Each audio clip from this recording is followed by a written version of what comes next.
Hi friends, I thought I'd take a minute and to read you guys a story. I miss all of you so much, and I hope you guys are having fun with your families. I really miss you guys. So I'm going to read to you this story. You guys know this one because we've read it in class before. Try and guess what it's called. Try to remember real quick. The Sneetches. This is by Dr. Seuss. Oh, this has been a really well-loved book by my family. It's one of our favorites. The Sneetches and other stories. We're just going to read the Sneetches part today. Now the star-belly Sneetches had bellies with stars. The plain-belly Sneetches had none upon theirs. Those stars weren't so big. They were really so small. You might think such a thing wouldn't matter at all. But because they had stars, all the star-belly Sneetches would brag, "We're the best kind of Sneetch on the beaches." With their snoots in the air, they would sniff and they'd snort. "We'll have nothing to do with the plain-belly sort." And whenever they met someone they were out walking, they'd hike right on past them without even talking. They look really sad. When the star-belly children went out to play ball, could a plain belly get in the game? Not at all. You only could play if your bellies had stars and the plain belly children had none upon theirs. Not very kind, is it? When the star-belly Sneetches had Frankfurter roasts or picnics or parties or marshmallow toasts, they'd never invite the plain-belly Sneetches. They'd left them out cold in the dark of the beaches. They kept them away, never let them come near, and that's how they treated them, year after year. Then, one day, it seems, while the plain-belly Sneetches were moping and doping alone on the beaches, just sitting there wishing their bellies had stars, a stranger zipped up in the strangest of cars. "My friends," he announced in a voice clear and keen, "my name is Sylvester McMonkey McBean, and I've heard of your troubles. I've heard you're unhappy, but I can fix that. I'm the fix-it-up chappie. I've come here to help you. I have what you need, and my prices are low, and I work at great speed, and my work is 100% guaranteed." Then quickly Sylvester McMonkey McBean put together a very peculiar machine. And he said, "You want stars like a star-belly Sneetch? My friends, you can have them for $3 each. Just pay me your money and hop right aboard." So they clambered inside, then the big machine roared, and it clonked and it bonked and it jerked and it burked and it bopped them about, but the thing really worked.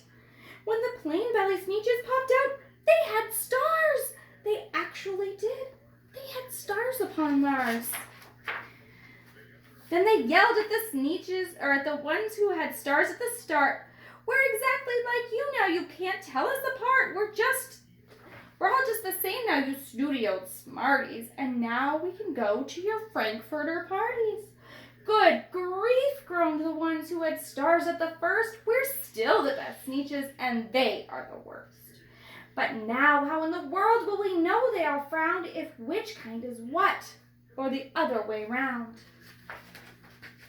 Then up came McBean with a very sly wink, and he said, "Things are not quite as bad as you think. So you don't know who's who? That is perfectly true. But come with me, friends. Do you know what I'll do? I'll make you again the best Sneetches on beaches, and all it will cost you is $10 eaches."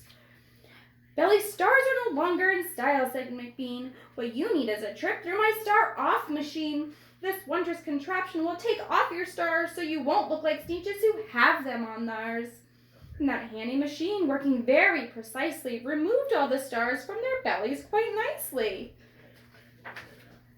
Then with snoots in the air they paraded about, and they opened their beaks and they let out a shout.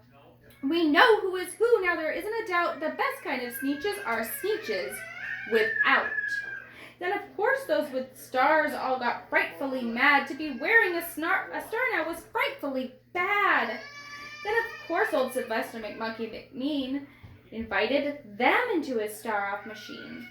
Then, of course, from then on, as you probably guess, things really got into a horrible mess. All the rest of that day on those wild screaming beaches, the fix-it-up chappie kept fixing up Sneetches. Off again, on again, in again, out again, through the machines they raced round and about again. Changing their stars every minute or two, they kept paying money, they kept running through until neither the plane nor the star bellies knew whether this one was that one or that one was this one or which one was what one or what one was who. Then when every last cent of their money was spent, the fix-it-up chappie packed up and he went. And he laughed as he drove in his car up the beach. They never will learn. No, you can't teach a Sneetch. They're all so sad now, and he took all their money. But McBean was quite wrong. I'm quite happy to say that the Sneetches got really quite smart on that day. The day they decided that Sneetches are Sneetches and no kind of Sneetch is the best on the beaches. That day all the Sneetches forgot about stars and whether they had one or not upon Mars. That is one of my favorite books. They got really smart, didn't they? They decided it doesn't matter what you look like on the outside, does it? It matters how you feel on the inside and how you treat other people. I miss you, friends, and I hope you guys are doing well. I'll send you another story real soon, okay? Bye.